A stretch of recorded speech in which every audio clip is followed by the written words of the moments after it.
Selamat pagi dan salam jumpa lagi Bapak Ibu guru hebat. Saya akan membuat sebuah video yang merupakan supervisi akademik yang terdiri dari 3 tahap, yaitu pra-observasi, observasi, dan pasca observasi. Sebelumnya kami akan memperkenalkan diri. Saya Stefanus Ki Ikseran SPD, calon guru penggerak angkatan 7 yang sedang mengikuti pendidikan guru penggerak gelombang ke-9 Kabupaten Malaka. Dan bersama saya Bergita Klondra SPD yang sedang mengajar mata pelajaran Agama Katolik dan Budi Pekerti di SMP Negeri Fatuk Nutuk. Nah, kali ini saya akan melakukan percakapan pra-observasi bersama Ibu Gilo di SMP Negeri Fatuk Nutuk. Selamat pagi Ibu Gilo. Selamat pagi. Bagaimana kabarnya hari ini? Sehat kan? Sehat. Oke, baik. Baik, pada kesempatan ini Ibu Gilo, kita akan melakukan percakapan pra-observasi. Jadi sebelum saya observasi Ibu di kelas besok, saya ingin mengetahui gambaran secara umum tentang apa yang harus Ibu siapkan dan apa yang harus Ibu lakukan di kelas besok ini. Kira-kira menurut Ibu tujuan dari supervisi itu apa? Baik, terima kasih. Menurut saya yang pertama untuk meningkatkan kemampuan guru dan melaksanakan proses pembelajaran serta untuk merefleksi pengalaman mengajar di kelas dan dapat digunakan untuk merefleksi diri.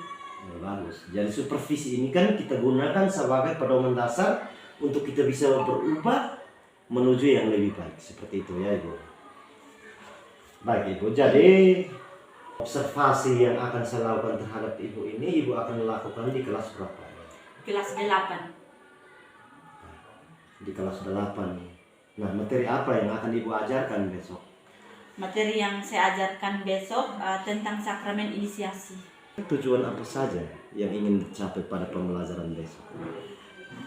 Tujuan yang ingin dicapai adalah memahami ajaran gereja tentang sakramen inisiasi yang telah menjadikannya sebagai anggota gereja sehingga mampu mensyukurinya.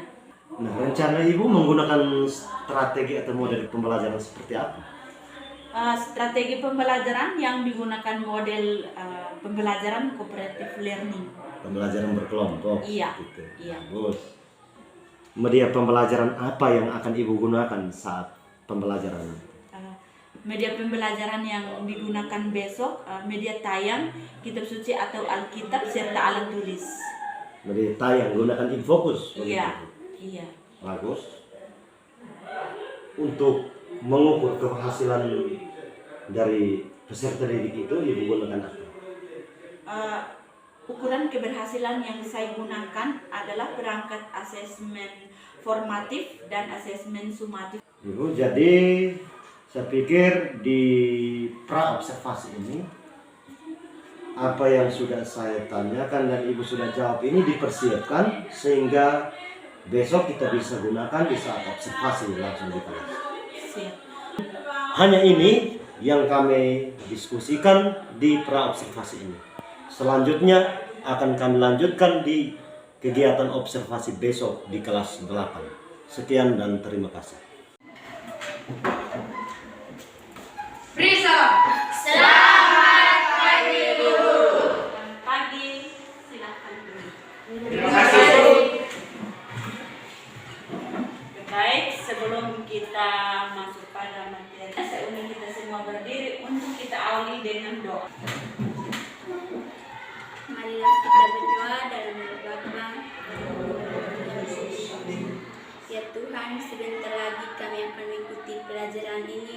Kami mohon utuslah Roh Kudus-Mu sehingga dapat menerangi akal budi kami, sehingga kami dapat mengikuti pelajaran ini dengan baik. Semua doa ini kami satukan kepadamu demi memuji dan memuliakan nama-Mu kini dan sepanjang masa. Amin. Dalam nama Bapa.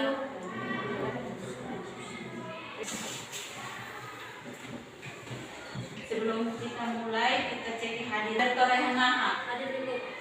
Alexander Kola, Serlianus Asa, Yohanes Pereira, Yunita Seran. Oke, baik.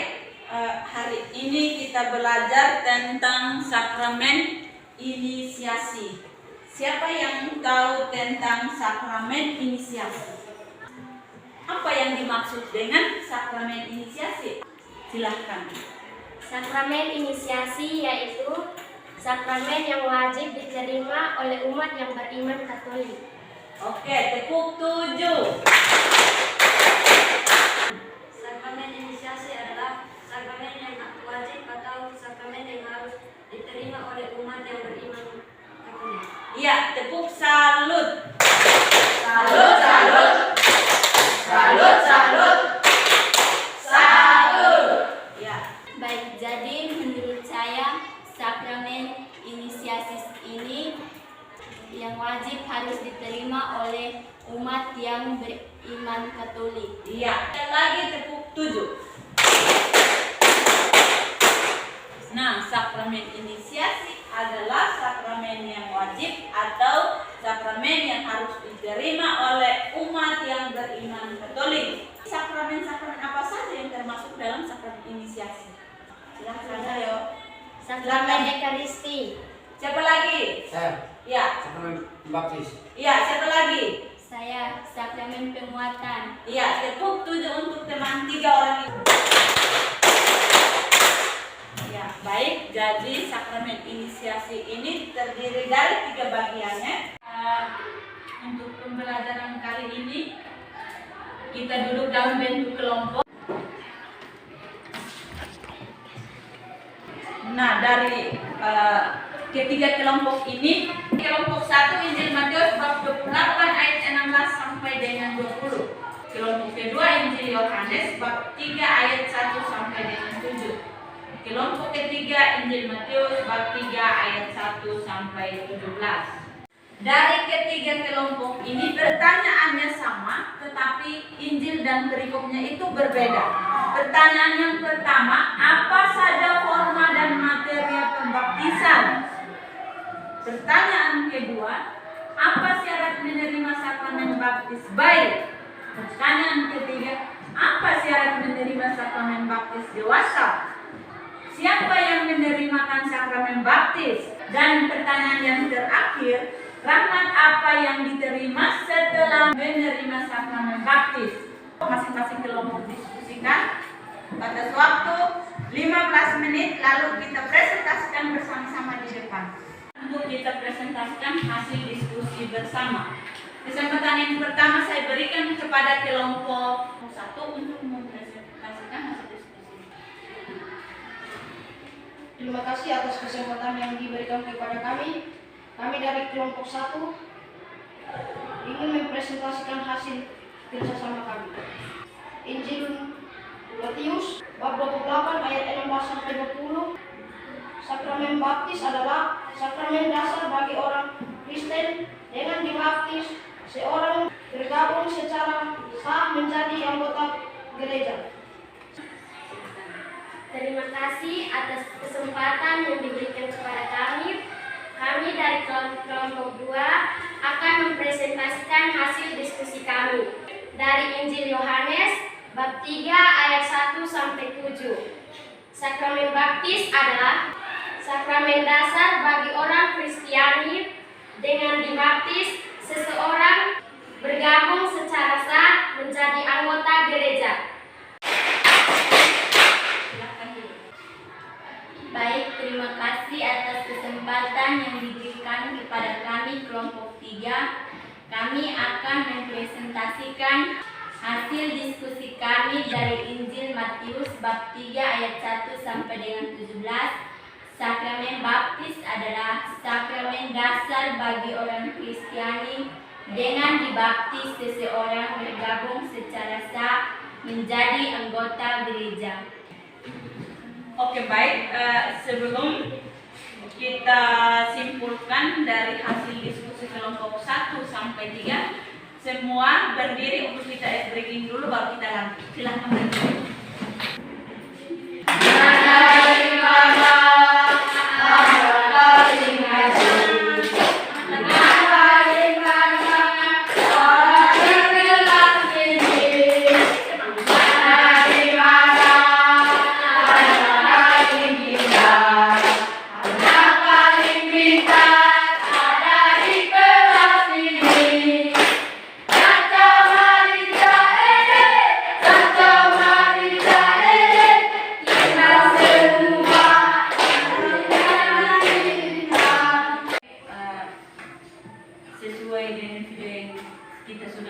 bersama. Saya minta untuk itu semua pejamkan mata, duduk sopan senyaman mungkin untuk pikirkan atau ingat kembali kira-kira yang sesuai dengan lambang-lambang apa saja yang berkaitan dengan sakramen permandian baptis. Silahkan duduk sambil berpikir kira-kira lambang apa saja yang masuk sakramen permandian. Dari kegiatan pertama mengenai sakramen inisiasi, kita diskusi sampai kesimpulannya, nanti sampai pulang ke rumah. Jangan lupa refleksi dan mengkaji sakramen baptis. Jangan lupa catat atau rangkum materi-materi yang ada tentang sakramen permandian atau sakramen pembaptisan. Sebelum kita akhiri materi pada hari ini, untuk minggu depan kita lanjut pertemuan kedua. Sebelum kita keluar, satu orang pimpin doa untuk kita pulang. Marilah kita berdoa dalam nama Bapa, Ya Tuhan, kami bersyukur dan berterima kasih kepadamu karena hanya atas kebaikan-Mu maka pada hari ini kami sudah dapat mengikuti pelajaran dengan baik. Ya Tuhan, semua doa ini kami sampaikan kepadamu lewat perantaraan Bunda Maria dan bersama Kristus Tuhan kami. Amin. Dalam nama Bapa dan nama Selamat siang dan salam berjumpa lagi bersama saya. Untuk kali ini bagian dari supervisi akademik yang mana terdiri dari 3 tahap. Yang pertama pra-observasi, observasi, dan pasca observasi. Di bagian ketiga pasca observasi, saya tidak sendiri lagi.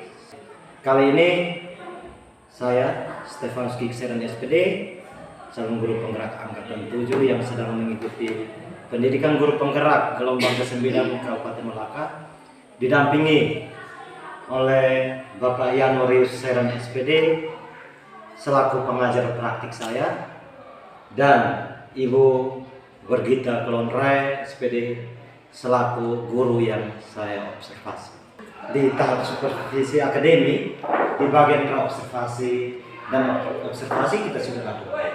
Untuk hari ini kita coba mereview kembali waktu Ibu Mama mengajar di kelas. Saat saya observasi di kelas itu, kira-kira Ibu tujuan observasi itu apa?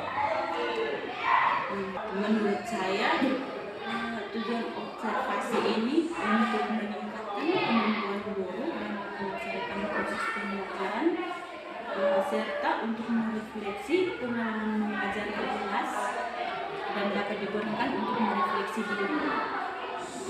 Jadi sesungguhnya tujuan supervisi yang di dalamnya ada observasi itu untuk kita mengevaluasi jalannya proses pembelajaran di kelas sehingga kita bisa merencanakan tindak lanjut ke depan. Selama Ibu mengajar dan di saat itu saya observasi Ibu, perasaan Ibu seperti apa? Perasaan saya senang sekali karena dengan adanya saya dibimbing untuk menggunakan dan menerapkan pembelajaran diferensiasi dan pembelajaran sosial emosional, siswa terlihat aktif dan termotivasi untuk belajar. Adakah hal yang menurut Ibu sudah baik dalam proses pembelajaran yang dilakukan? Menurut saya ada kelebihan itu dengan menerapkan pembelajaran sosial emosional dan pembelajaran diferensiasi, siswa mampu meningkatkan keterampilan sosial siswa, pengetahuan siswa dan minat belajar siswa. Kekurangannya itu kalau untuk menerapkan pembelajaran berdiferensiasi dan pembelajaran sosial emosional di kelas saat mengajar, itu kita harus membutuhkan waktu yang harus cukup lama untuk mencapai target yang dibutuhkan. Baik Ibu, jadi sesuai dengan kelebihan dan kekurangan yang Ibu sampaikan ini. Menurut Ibu ada hal-hal yang perlu ditingkatkan dalam proses pembelajaran ke depannya? Ada menurut saya, karena yang pertama pemahaman saya terhadap pembelajaran diferensiasi dan pembelajaran sosial emosional itu harus ada. Dan yang kedua, saya harus membantu murid dalam pembelajaran supaya murid lebih termotivasi dan aktif untuk belajar, serta berani mengeluarkan pendapat. Lalu saya harus terus membentuk karakter murid untuk menjadi lebih baik lagi. Apa rencana Ibu ke depan? Saya akan terus belajar terkait pembelajaran diferensiasi ini dan pembelajaran sosial emosional. Saya akan terus meningkatkan model pembelajaran yang bervariasi sehingga mampu meningkatkan minat belajar siswa. Bagus Ibu, luar biasa ya, karena bisa merubah kualitas dari pendidikan di SMP Negeri Fatuk Nutuk ini. Nah Ibu, apa komitmen yang Ibu pakai sehingga rencana Ibu ini bisa berhasil?